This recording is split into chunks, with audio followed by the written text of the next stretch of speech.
Suatu hari, Raja Iblis bertarung sengit melawan sang pahlawan. Keduanya saling melancarkan serangan hingga akhirnya saling menusuk dan terjatuh bersama. Waktu pun cepat berlalu. Di Akademi Pahlawan, seorang murid pindahan bernama Blade hadir dengan satu tekad sederhana, yaitu dia ingin memiliki 100 teman. Setibanya di akademi, Blade menyapa setiap murid yang dia temui dengan ramah. Di sana, dia berkenalan dengan Ernest Fleming, murid paling berpengaruh yang dijuluki Kaisar Wanita. Namun, setelah mendengar Blade yang sama sekali tidak peduli dengan cita-cita menjadi pahlawan, Ernest menegurnya dengan tegas. Menurutnya, Blade bersikap setengah hati, padahal banyak orang berjuang demi mimpi itu. Saat Blade meminta bantuan Ernest untuk menuju ruang kepala sekolah, yang mereka temui justru bukan orang biasa, melainkan raja yang kini menjabat sebagai kepala sekolah. Ernest menyambut dengan penuh hormat, sementara Blade tetap bersikap santai. Namun, sang raja justru mengusir Ernest karena ingin berbicara empat mata dengan Blade. Meski Blade hanya ingin hidup sebagai murid biasa dan berteman, raja memaksanya menjalani rehabilitasi untuk mengembalikan kekuatan pahlawannya, bahkan berencana mengubah kurikulum akademi demi tujuan itu. Blade kemudian diminta hadir di lapangan latihan kelas lanjutan. Ernest curiga bahwa dia menggunakan cara curang untuk bisa masuk ke kelas, sebab menurutnya Blade tidak memiliki tekad sebagai pahlawan. Blade menegaskan bahwa dirinya juga punya tekad, yakni membuat 100 teman. Sikap itu membuat Ernest semakin kesal hingga dia spontan menantang Blade. Dengan izin paksa dari pelatih, Ernest menghadapkan Blade pada jirah baja yang diperkuat, menantangnya untuk menebasnya karena itu merupakan sesuatu yang biasa dilakukan murid di kelas lanjutan. Blade pun menunjukkan kekuatan tersembunyinya. Semangat bertarungnya bangkit dan dia menampilkan jurus kasang pahlawan yaitu urutan naga. Angin berputar di pedangnya. Udara menjadi sangat berat hingga hembusannya merobek pakaian Ernest dan menjatuhkan banyak orang. Selain itu, pedang yang digunakannya juga jadi hancur, membuat semua orang terkejut dan bertanya-tanya siapa sebenarnya Blade itu. Namun, dengan gugup dia hanya menjawab bahwa dirinya hanya murid biasa. Usai latihan, Blade mencoba mengajak Ernest makan siang bersama. Namun, murid lain enggan bergabung karena masih takut padanya. Ernest menarik kembali tuduhannya tentang kecurangan, bahkan meminta maaf setelah mengetahui kekuatan Blade. Saat itulah, Blade mengajaknya berteman. Ernest yang semula malu akhirnya menerimanya dengan wajah memerah. Namun, kegembiraan itu tak berlangsung lama karena pedang milik Ernest tiba-tiba mengamuk sehingga membahayakan lingkungan sekitar. Keesokan harinya, Ernest ikut berlatih tanding. Dalam latihan itu, dia berhasil menang dari lawannya. Tetapi, ketika gilirannya melawan Blade, dia tiba-tiba pingsan sehingga Blade harus segera membawanya ke ruang kesehatan. Namun, dokter tidak bisa membantu karena masalah itu bukan luka fisik, melainkan kutukan sihir. Saat sadar, Ernest ketakutan dan menolak untuk dirawat. Blade pun berjanji akan menjaganya sebagai teman. Akhirnya, Blade berhasil mengetahui bahwa kutukan itu berasal dari pedang Asmodeus yang memberi kekuatan besar sekaligus hasrat membantai. Ernest menceritakan masa lalunya. Ketika berusia 6 tahun, dia tanpa sadar menyentuh pedang terkutuk itu, lalu terus menahan dorongan membantai dari iblis yang ada di dalamnya. Meski tahu cara menjinakkannya, dia takut kehilangan kendali sehingga tidak berani untuk melakukannya. Blade mencoba meyakinkan Ernest untuk menghadapi iblis pedang tersebut. Dia berjanji akan membantunya jika sampai lepas kendali. Ernest pun memanggil Asmodeus dari dalam pedang. Tornado api muncul mengelilinginya. Dengan percaya diri, Ernest pun melawannya dengan ditemani keyakinan bahwa Blade ada di sisinya. Setelah pertarungan sengit, Ernest pun berhasil menjinakkan iblis itu dan membawanya kembali ke dalam kendalinya.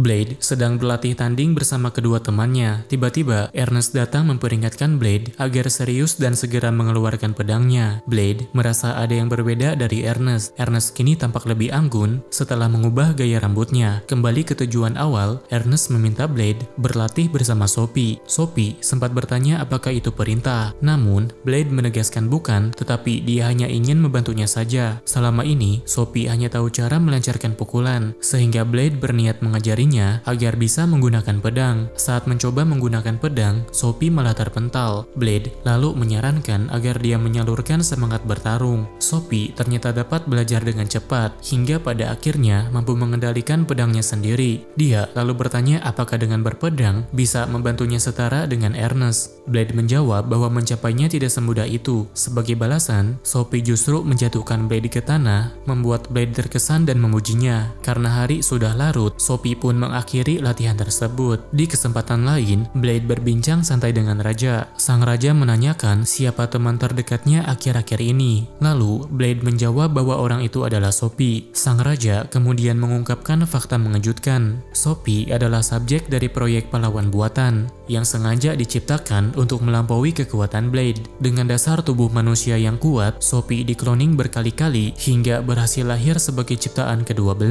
Mendengar itu, Blade marah bukan pada Raja, melainkan pada dirinya sendiri karena merasa keberadaannya menjadi penyebab semua penderitaan itu. Dia bertekad membuat kehidupan Sophie menjadi normal, meski dia sendiri tidak mengetahui seperti apa hidup normal itu. Setelah bertanya ke sana kemari, dia menemukan jawaban, yaitu anak seusianya biasanya pergi berkencan. Tanpa basa-basi, Blade pun mengajak Sophie berkencan. Menanggapi hal itu, Sophie pun tersenyum padanya dan menerima ajakan tersebut. Di sisi lain, 3 murid perempuan termasuk Ernest mengawasi mereka dari kejauhan. Sementara itu, Blade sudah menyiapkan agenda kencan. Meski terlambat 3 menit, tapi mereka tetap berangkat. Sophie bahkan menggandeng dengan Blade sehingga membuatnya gugup. Saat duduk bersama, Blade dan Sophie minum kelapa dari sedotan yang sama. Ketika wajah mereka tanpa sengaja bersentuhan, Blade salah tingkah, sementara Ernest yang melihat dari jauh diliputi rasa cemburu. Menjelang malam, agenda terakhir mereka adalah melihat air mancur. Sophie bertanya-tanya mengapa Blade repot melakukan semua ini untuknya. Lalu Blade menjawab karena dia menganggap Sophie sebagai temannya. Sophie kemudian menegaskan bahwa teman tidak boleh saling menyembunyikan rahasia. Karena itu, dia pun mengungkapkan jati dirinya yang memang subjek eksperimen. Sophie memperlihatkan kekuatan untuk memanipulasi hukum fisika. Meski hanya bisa mengendalikannya selama 10 detik, dia adalah satu-satunya cloning yang berhasil hidup dengan tingkat kegagalan paling sedikit. Blade yang tidak ingin menyembunyikan apapun, akhirnya berkata jujur bahwa dia sebenarnya adalah seorang pahlawan. Meski kini kekuatannya telah menghilang, dia mengaku benci pada takdirnya karena sejak kecil selalu dipaksa menyelamatkan orang lain dan dihukum saat dia gagal. Dia merasa keberadaannya menjadi alasan lahirnya Sophie. Namun, Sophie menegaskan bahwa meskipun Blade tidak memilih jalan itu, dia tetaplah seorang pahlawan. Sophie kemudian menceritakan perjalanannya mencari jati diri setelah terbebas dari organisasi jahat. Dalam perjalanannya, dia mendengar banyak kisah orang yang diselamatkan oleh Blade karena mimpinya adalah menjadi seperti Blade. Mendengar itu, membuat Blade pun bertekad untuk tidak lagi terjebak pada masa lalunya. Selain itu, keduanya berjanji akan menyimpan rahasia ini berdua.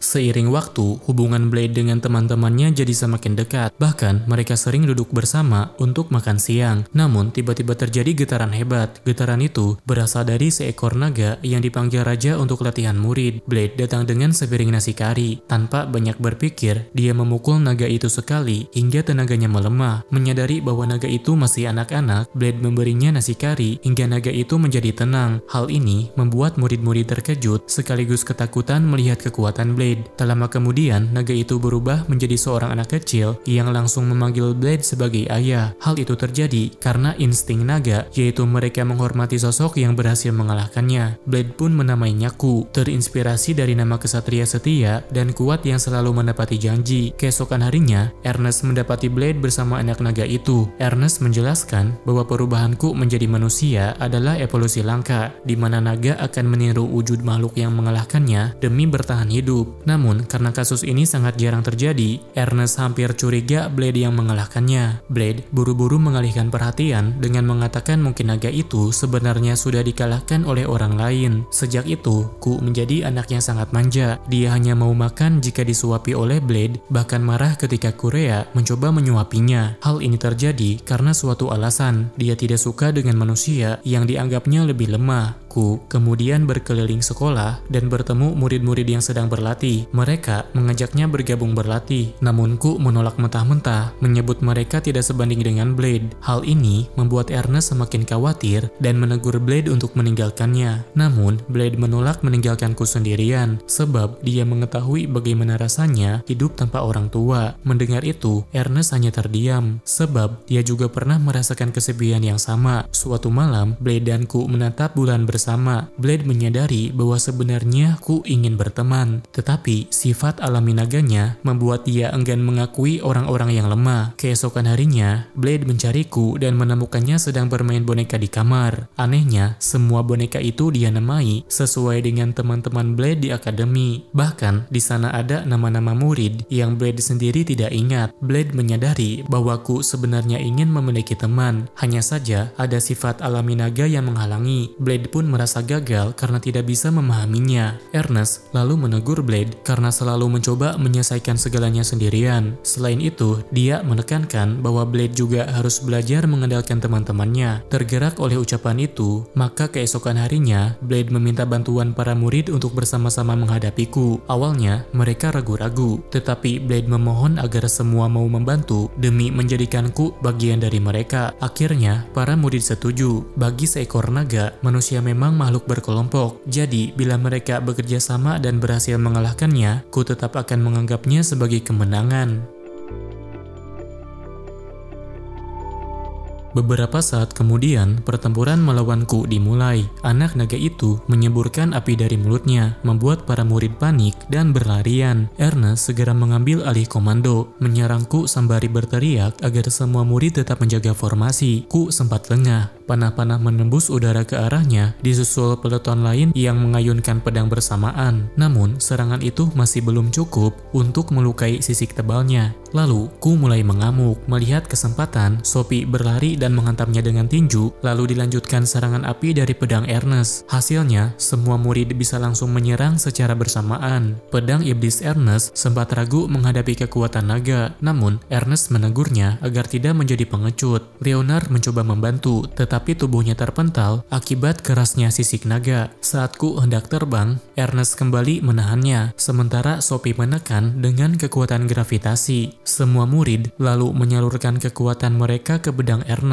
Dengan tebasan penuh tenaga, Ku pun kembali ke wujud manusianya. Untuk pertama kalinya, dia mengakui kekuatan para murid dan mau berteman dengan mereka. Beberapa hari kemudian, ketika makan siang, tiba-tiba terjadi hal aneh. Ernest makan dalam porsi luar biasa hingga tubuhnya menjadi gemuk. Semua murid berpura-pura tidak sadar agar tidak menyinggungnya, sedangkan Blade berkomentar belak-belakan hingga membuat Ernest menangis. Karena Blade, Ernest sampai mengurung diri di kamar selama 3 hari lamanya. Blade merasa bersalah, tetapi tidak menyadari apa yang salah dari ucapannya. 3 temannya menemani Blade untuk meminta maaf. Mereka mendapati Ernest bersembunyi di dalam ruangan gelap. Mereka pikir Ernest sedang bersedih, namun saat lampu dinyalakan, ternyata dia sedang makan dengan begitu lahap. Blade lalu bertanya apakah dia khawatir pertemanan mereka akan berakhir. Ernest tentu saja menjawab tidak, hanya saja dia malu dengan bentuk tubuhnya. Blade menegaskan bahwa hal itu tidak mengubah pandangannya. Teman-temannya mengingatkan bahwa masalah utamanya adalah makan berlebihan. Mereka pun mencoba membantu Ernest berdiet, tetapi selalu gagal karena nafsu makannya tidak berkurang. Sebagai cara terakhir, Ernest memilih berlatih dengan Blade. Dia memerintahkan pedang iblis untuk menyerap energi di tubuhnya, sehingga lemak di badannya dapat berkurang. Api pun menyelimuti tubuh Ernest, memberinya wujud dari leluhur pertamanya. Asmodeus selalu bertanya, musuh mana yang harus dimusnahkan? Ernest menjawab lemaknya karena dia berniat menggunakan kekuatan iblis hanya untuk membakar kalori. Asmodeus menjelaskan bahwa kekuatannya memang membutuhkan 1000 kalori per jam. Mendengar itu membuat Ernest senang karena dia tidak perlu repot berolahraga. Namun, ada bahaya besar. Jika kalori dalam tubuhnya habis, Ernest akan kehilangan kendali dan berubah menjadi ganas. Saat itu terjadi, Blade terpaksa mengeluarkan kekuatan. Meskipun hanya berupa tekanan angin, serangannya cukup untuk melukai Ernest hingga kembali normal. Sayangnya, meski tubuhnya kembali seperti semula, sifat rakus Ernest belum hilang. Dia tetap sering makan berlebihan, sehingga membuat tubuhnya gemuk kembali.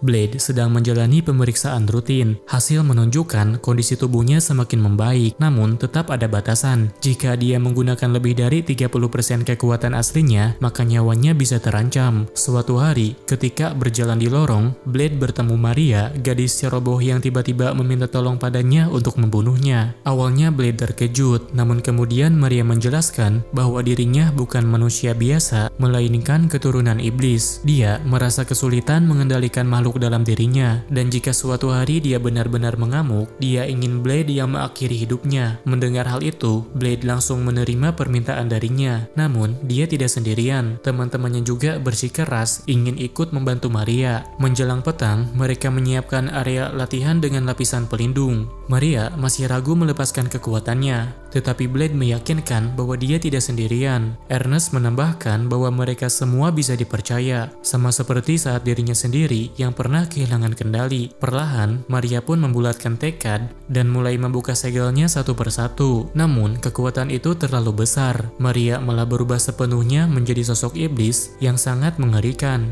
Ernest maju lebih dulu, tapi dia terpental jauh hanya karena satu hembusan angin. Sophie berusaha menguncinya dengan gravitasi, sementara Q menyerang dengan semburan api. Sayangnya, iblis itu justru menyerap api dan langsung mengembalikannya. Blade menatap dengan tajam. Dia maju tanpa mengeluarkan pedang dari sarungnya, membuat iblis itu marah karena merasa diremehkan. Pertarungan pun berlangsung sengit, hingga pedang Blade hancur dihantam serangan beruntun dan api iblis. Dalam situasi genting, Ernest memberikan pedangnya. Dengan tekad bulat, Blade mengalirkan kekuatannya pada pedang itu. Iblis mencoba melindungi diri dengan sihir pelindung, namun serangan Blade menembusnya dan menyebabkan ledakan dahsyat. Sosok iblis itu pun tumbang, sementara Blade pingsan karena terlalu banyak mengeluarkan tenaga. Kemudian dia terbangun di ruang UKS, dipeluk erat oleh sang dokter yang menangis khawatir karena Blade berada di ambang kematian. Setelah itu, keadaan perlahan membaik. Sosok iblis yang muncul dari Maria kini disebut Mao, sebab dia bukanlah Maria meski menghuni tubuh yang sama. Raja menjelaskan bahwa Maria adalah anak Raja Iblis yang lahir dari rahim manusia, sedangkan untuk ibunya sudah lama meninggal. Meski begitu, Raja mengizinkan Maria tetap bersekolah, sebab Mao juga mulai terbiasa dengan kehidupan di akademi, bahkan menyukai seragam sekolahnya. Namun, Korea merasa cemas karena Maria belum juga muncul sejak Mao mengambil alih tubuhnya. Dia sangat khawatir Maria akan hilang untuk selamanya. Pada suatu malam, Mao mengajak Blade berkencan di atap. Meski masih menyimpan keinginan untuk membunuh Blade, kini Mao juga menunjukkan ketertarikan padanya, ingin menjadikannya sebagai pasangan. Sayangnya, baik Blade maupun Mao sama-sama tidak mengerti perasaan semacam itu. Sementara itu, jauh di dalam dirinya, Maria begitu terpuruk. Sejak kecil, dia ditakuti oleh orang-orang. Hanya ibunya saja yang selalu peduli padanya. Setelah ibunya tiada, Maria merasa sendiri dan menyalahkan ayahnya yang tidak pernah dia kenali. Rahasia itu mulai terkuak saat mereka meneliti liontin milik Maria. Ternyata, liontin itu bukanlah segel, melainkan wadah yang berisikan pesan. Dengan restu Mao, liontin itu dibuka, memperlihatkan sosok Raja Iblis yang menyampaikan kata-kata terakhir untuk ibunya Maria. Di balik sifat kejamnya, ternyata dia sangat mencintai istri dan anaknya. Mendengar itu, Maria akhirnya bangkit, dan untuk yang pertama kalinya, dia berdamai dengan dirinya sendiri.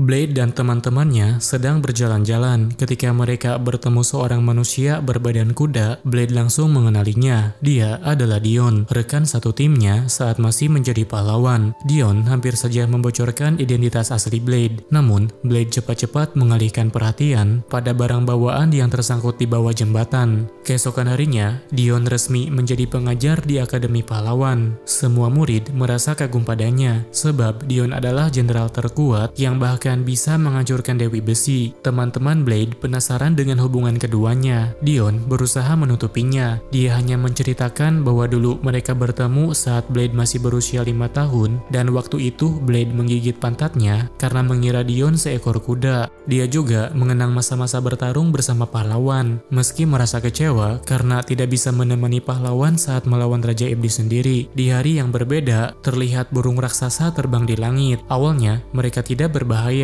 Namun, saat melihat kargo, burung itu tiba-tiba mengamuk. Blade mulai curiga setelah melihat Dion membawa kargo besar yang mencurigakan. Ternyata, kargo itu berisi telur. Kemudian, Raja pun menjelaskan bahwa induk burung tersebut tidak mampu membuat sarang dengan benar, sehingga dia memutuskan untuk membantu meneteskan telur itu. Ada 2 syarat agar telur bisa menetas, yaitu harus diletakkan di ketinggian setara dengan pohon suci dan terkena sinar matahari terbenam tepat pada waktunya. Karena itu, murid di kelas lanjut berkelanjutan mendapatkan misi untuk mengalihkan perhatian burung sampai telur tiba di tempat yang sesuai. Kemudian terjadi pertarungan antara siswa melawan burung. Meskipun murid-murid sudah berusaha keras, burung terlalu kuat sehingga sulit untuk dikendalikan. Bahkan Ku yang merupakan seekor naga saja tetap kewalahan. Ernest dalam wujud Asmodeus pun kalah saat berhadapan dengannya. Menjelang matahari terbenam, burung pun menyadari keberadaan telurnya. Murid-murid lalu meminta Blade untuk membawa telur itu sendiri ke puncak menara. Awalnya dia merasa ragu, namun teman-temannya meyakinkan untuk mempercayakan pertempuran pada mereka. Dion pun ikut membantu Blade membawa telur besar itu hingga ke atas. Raja sudah menunggu untuk memberikan ucapan selamat. Namun ketika burung lain mendekat,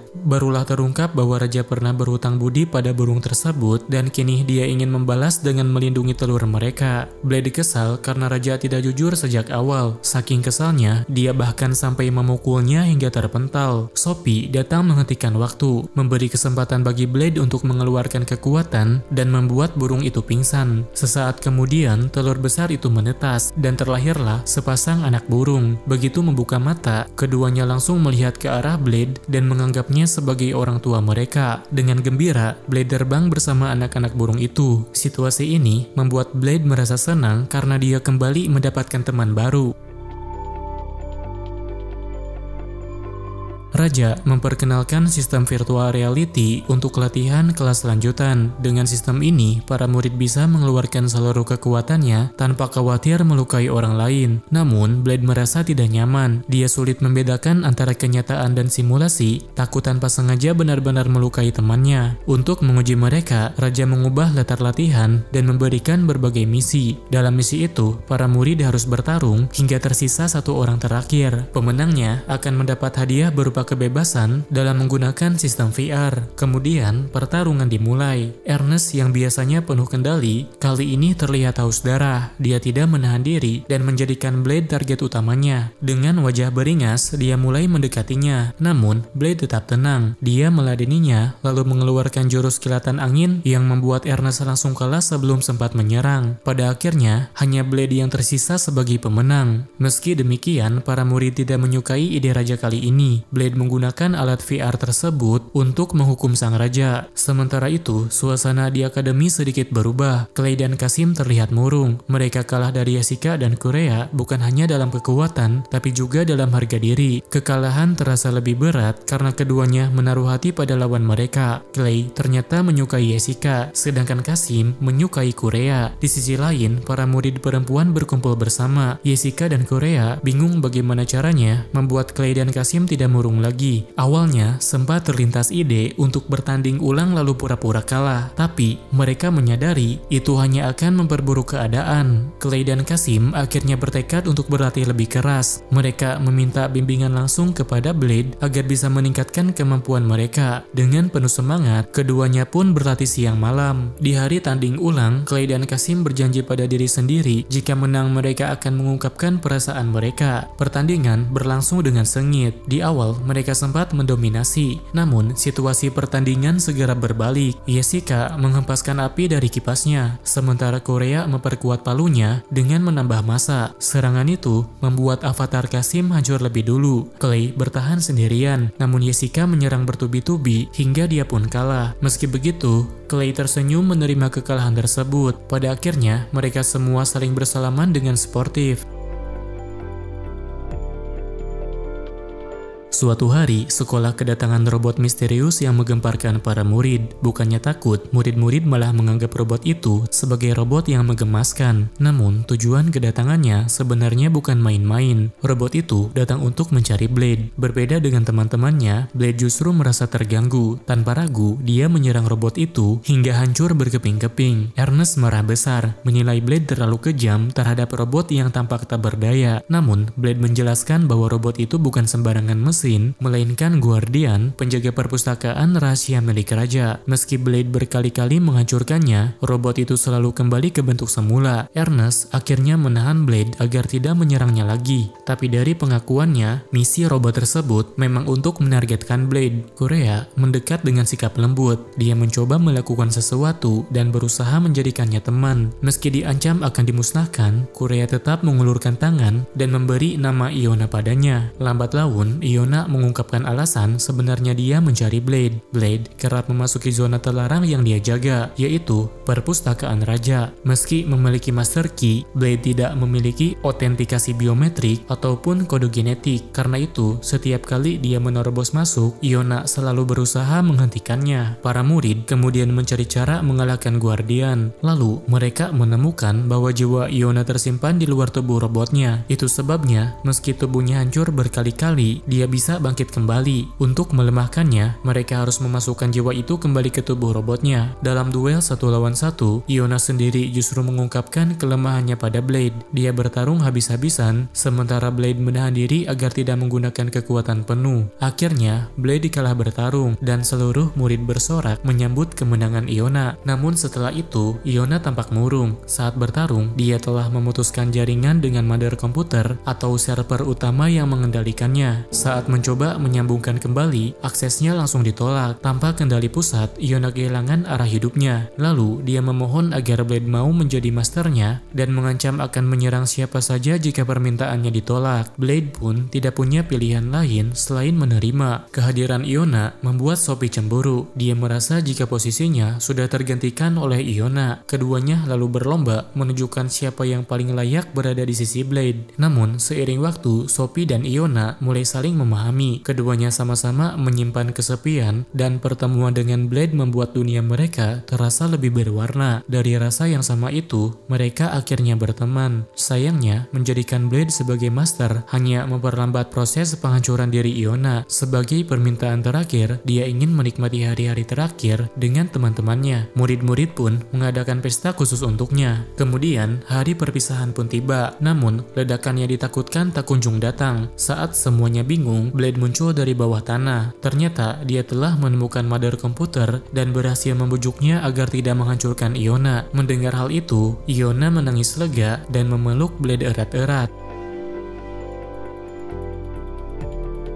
Hari itu, para murid berlatih seperti biasa, dan seperti sudah bisa ditebak, Blade selalu menjadi pemenang. Melihat hal itu, Leonard merasa harga dirinya terusik. Dia mengerahkan seluruh kekuatannya untuk melawan Blade, namun tetap saja kalah dengan mudah. Tidak mau menyerah, Leonard kemudian mengumpulkan teman-temannya dan membentuk komite penekan makhluk super, sebuah rencana khusus untuk menumbangkan Blade. Percobaan pertama dilakukan oleh Ernest. Dengan penuh percaya diri, dia menyerang Blade dengan tombak milik Leonard. Tapi Ernest kalah saat itu juga. Bahkan tombak Leonard hancur seketika. Percobaan kedua adalah giliran Jessica. Dia mencoba menyerang Blade saat tertidur. Sayangnya usaha itu gagal total karena Iona dengan sigap melindungi tuannya. Leonard akhirnya turun tangan. Namun sebelum sempat bertarung, senjatanya sudah lebih dulu rusak akibat duel Ernest sebelumnya. Tidak putus asa, Maria mencoba maju untuk menumbangkannya. Tapi mau tidak bisa menahan dorongan membunuh dan justru mengacaukan rencana mereka. Blade menanggapinya dengan santai. Sophie mencoba strategi berbeda. Dia berusaha menyerang mata Blade, namun dengan mudahnya Blade menahan wajahnya dengan satu tangan. Korea pun maju dengan kapaknya, tapi karena gegabah, dia malah tersandung kaki Blade sendiri dan berakhir terjatuh. Setelah semua cara gagal, kelompok komite mulai mengubah target. Mereka tidak lagi ingin mengalahkan Blade, melainkan sekedar membuatnya menyerah seperti saat menghadapi Iona dulu. Untuk itu, Leonard, Clay, dan Kasim menyamar sebagai penjahat dan mencoba menyandera seorang guru. Awalnya, guru tidak menyadari rencana mereka. Alih-alih panik, guru tersebut justru meminta pertolongan pada Blade dengan ekspresi manis. Hal itu membuat para murid perempuan terkejut, bahkan berebut ingin menjadi sandera. Guru itu pun memilih untuk mundur, memberi nasihat kepada mereka agar menjalani masa muda tanpa dirinya. Sementara itu, Blade kebingungan. Dia sama sekali tidak mengerti apa arti sandera dan mengapa teman-temannya ingin disandera. Saat bertanya padaku, jawabannya malah kocak. Menurutnya, sandera adalah makanan yang tidak mudah hancur. Membuat Blade jadi makin heran kenapa mereka ingin menjadikannya sebagai makanan padahal jelas dilarang. Tak hanya itu, Blade juga sudah tahu siapa orang-orang di balik topeng penjahat tersebut. Namun, Leonard tetap melanjutkan aktingnya dengan menyandera Ernest. Blade yang mulai lengah akhirnya mengeluarkan teknik khusus dari pedangnya, yaitu hempasan angin penetrasi yang langsung menghancurkan senjata sekaligus pakaian mereka.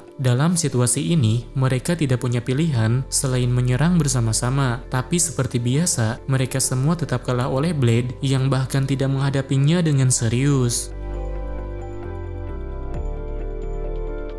Suatu hari, Blade dan Ernest melihat seorang siswi yang sedang merayakan ulang tahun bersama teman-temannya. Blade jadi kebingungan. Dia tidak tahu apa itu ulang tahun, bahkan tidak tahu kapan dirinya lahir. Kondisi ini membuat para murid perempuan berdiskusi. Mereka ingin merayakan ulang tahun Blade, tapi tidak tahu apa yang bisa dijadikan hadiah. Satu-satunya yang mereka ketahui hanyalah info sederhana, yakni Blade sangat menyukai kare tonkatsu. Raja pun muncul dengan ide unik. Sebagai hadiah ulang tahun, mereka harus membuat kare istimewa. Raja membawa seluruh murid kelas lanjutan ke dalam latihan khusus dengan syarat mereka tidak akan keluar sebelum berhasil mengkonsumsi gabungan 11,3 miliar kalori. Latihan ini bukan sekedar makan, sebab bahan makanan yang harus mereka cari adalah monster hidup yang ganas. Meski awalnya Blade merasa itu terlalu sulit, Ernest memberi semangat sehingga para murid mau untuk melakukannya. Mereka berhasil memburu monster, menjebaknya, lalu membawa tangkapan itu untuk dimasak. Melihat semangat semua orang, Blade hanya terdiam. Dia memperhatikan bagaimana murid-murid bekerja dengan baik dan bahkan terlihat bahagia menjalankan tugasnya. Saat mandi di pemandian air panas, Blade merenung bahwa latihan ini ternyata bermanfaat. Ernest yang penasaran dengan masa kecil Blade langsung menanyakannya. Namun, Blade hanya memberi jawaban sederhana, yaitu sejak kecil dia hidup di alam berbahaya, dipaksa memilih antara menjadi kuat atau kehilangan nyawa. Hari berikutnya, Raja merasa ujian awal terlalu mudah dilakukan. Karenanya, dia pun mengubah aturan yang mengharuskan murid mencari bahan-bahan khusus untuk resep kare. Masing-masing bahan punya tantangan unik. Ada monster kubis yang tak boleh dibakar Ernest, jagung yang harus dilawan dengan teknik tinju, hingga wortel yang bila dicabut akan menjerit keras dan menyebar suatu kutukan. Namun, semua murid bekerja sama. Mereka menghadapi tantangan sambil tetap menjaga keceriaan. Malamnya, dalam suasana pesta, Raja mengumumkan bahwa misi mengurangi populasi hutan telah berhasil. Kini tinggal misi terakhir, yaitu memburu Beast King yang akan dijadikan daging utama kare. Namun, sebelum mereka sempat bergerak, seekor monster raksasa muncul dan memakan Beast King dalam sekali lahap. Raja pun segera mengubah target. Mereka kini harus melawan Behemoth, monster yang jauh lebih besar dan sangat kuat. Pertarungan sengit pun terjadi, tetapi serangan bertubi-tubi dari murid pun tidak membekas di tubuh Behemoth. Saat monster itu mengamuk, Leonard bergegas memberi perlindungan. Blade lalu menyatukan kekuatan dengan Mao, sebab dia masih dibatasi hanya bisa mengeluarkan 15% tenaganya. Sementara itu, Iona dan Sophie mengalihkan perhatian monster agar Blade bisa menyiapkan serangan terakhir. Akhirnya, mereka menyatukan kekuatan untuk membentuk pedang raksasa. Pedang tersebut ternyata mampu membelah musuh menjadi dua, sehingga pertempuran berakhir dengan kemenangan. Namun Blade kelelahan dan langsung tertidur pulas. Setelah pertempuran, guru penyembuh memeriksa kondisi Blade. Berkat pola makan bergizi dan latihan fisik, kini Blade mampu menggunakan 18% dari kekuatannya. Keesokan harinya, Blade pergi ke kantin seperti biasa. Namun yang menantinya adalah kejutan besar, di mana teman-temannya mengadakan pesta ulang tahun untuknya. Karena belum pernah dirayakan, Blade bingung harus bereaksi seperti apa. Mereka lalu menyajikan hadiah terbaik, yaitu kare tonkatsu spesial yang dimasak dari bahan-bahan hasil perjuangan mereka selama ujian. Saat mencicipinya, Blade hanya terdiam. Rasanya begitu lezat, lebih dari apapun yang pernah dia makan. Untuk pertama kalinya, dia benar-benar merasa tersentuh karena hidangan itu adalah wujud dari persahabatannya dengan mereka.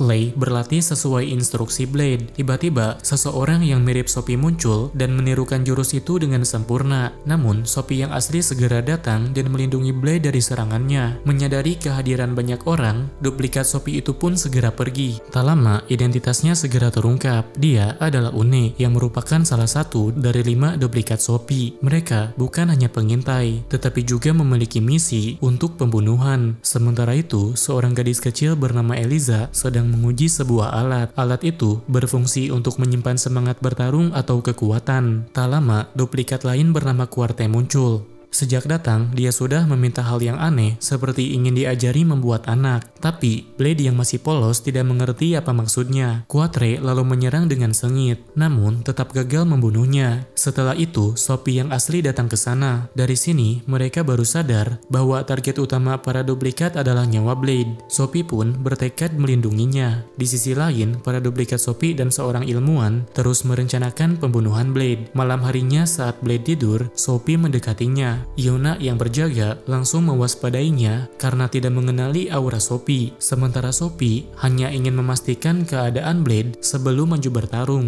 Dia mencoba berunding dengan Une, namun masih gagal karena perintah untuk membunuh pahlawan tidak bisa dibantah. Dalam duel, Une kalah darinya, tapi Sophie tetap tidak tega menghabisinya. Keesokan harinya, Sink mencoba membunuh Blade dalam simulasi virtual reality. Dia bahkan berhasil membuat Blade mati di sana. Namun, setelah sadar, Sink murka dan mengamuk, mengejar Blade sambil menghancurkan sekitarnya. Blade berlari menuju bangunan akademi lain, tempat di mana regu Ernest sudah siap untuk menghadang. Sayangnya, kekuatan mereka tidak cukup untuk menahan Sink dan Deux. Saat Ernest nyaris diserang, Blade pun muncul dengan kecepatan tinggi untuk melindunginya. Sink dan Deux lalu menggabungkan kekuatan untuk menciptakan black hole yang dapat menyerap apapun. Regu Ernest hampir tertarik, namun Blade berusaha keras menyelamatkan mereka supaya tidak tertarik. Di saat genting, Sophie datang dan menggunakan kekuatan black hole miliknya untuk menelan lubang hitam buatan lawannya. Pada akhirnya, pertarungan berakhir dengan kekalahan Sink dan Duke. Mereka pun segera dibawa kabur oleh duplikat lain. Saat siuman, Sophie merasa iba. Dia ingin menyelamatkan para duplikat yang bernasib sama seperti dirinya. Blade juga punya keinginan sama. Sayangnya, tubuh para duplikat telah dimodifikasi sehingga sulit untuk dibujuk. Mereka tidak bisa menolak perintah dan hidup mereka tidak akan lama lagi. Sophie memutuskan keluar dari Akademi Pahlawan. Bahkan sang raja tidak bisa menghentikannya sebab dia tidak memiliki hak menahannya. Kepergian Sophie membuat Ernest emosi, namun Blade berusaha menenangkannya. Blade dan teman-temannya membulatkan tekad untuk mencari Sophie. Ketika bertemu, Sophie meminta mereka untuk membiarkannya pergi. Namun setelah dibujuk, dia akhirnya membuka rahasia dirinya. Dia adalah manusia modifikasi yang diciptakan untuk melampaui sang pahlawan. Sophie merasa tidak pantas bahagia karena dia hanyalah manusia buatan. Meski begitu, dia senang pernah berteman dengan mereka dan siap melindungi semua orang meski harus mengorbankan nyawa. Ernest menepuk kepala Sophie dengan lembut. Selain itu, Ernest juga menegurnya bahwa pikiran bodoh itu tak seharusnya ada. Jika Sophie bahagia bersama teman-temannya, maka dia harus terus melanjutkan hidup. Mereka pun mulai menyusun rencana untuk menolong Sophie. Namun, Blade menolak membunuh siapapun. Meskipun mustahil menghentikan para duplikat tanpa membunuh, dia tetap berpegang teguh pada prinsipnya. 5 duplikat Sophie kemudian menerima surat tantangan dari Blade. Pertarungan itu sudah dirancang Eliza dengan satu tujuan, yaitu menguras energi mereka. Dalam duel, Blade hanya bertahan dari semua serangan. Sementara teman-temannya membantu dengan mengisi semangat bertarung mereka ke dalam pedangnya. Perlahan, situasi menjadi berbalik. Satu persatu duplikat Sophie kehabisan tenaga hingga hanya tersisa Une. Saat matahari terbenam, duplikat itu terkena serangan Blade tanpa memberikan perlawanan berarti. Ternyata, hal ini terjadi karena waktu hidup mereka memang sudah hampir habis. Sayangnya, penyelidikan di markas tak menemukan hasil. Ilmuwan yang menciptakan mereka telah mati dan tidak ada perintah pembunuhan seperti yang mereka yakini. Hidup para duplikat sudah di ujung tanduk. Sophie pun datang meminta semua saudari kembarnya dikumpulkan. Dia menawarkan jalan agar mereka bisa tetap hidup, namun para duplikat menolak dan merasa tujuan mereka telah berakhir. Blade menolak untuk menyerah. Dia ingin mereka hidup bukan sekedar bertahan, tapi juga melampaui kekuatannya. Alasan itu cukup untuk memberi para duplikat harapan baru. Pada akhirnya, Sophie mengumpulkan jiwa mereka ke dalam tubuhnya sendiri, agar mereka bisa terus bersama dan hidup lebih lama lagi. Hari-hari pun kembali berjalan normal. Semua siswa tetap berlatih, namun kekuatan mereka masih belum mampu untuk menandingi pahlawan yang menjalani hidup sebagai murid biasa.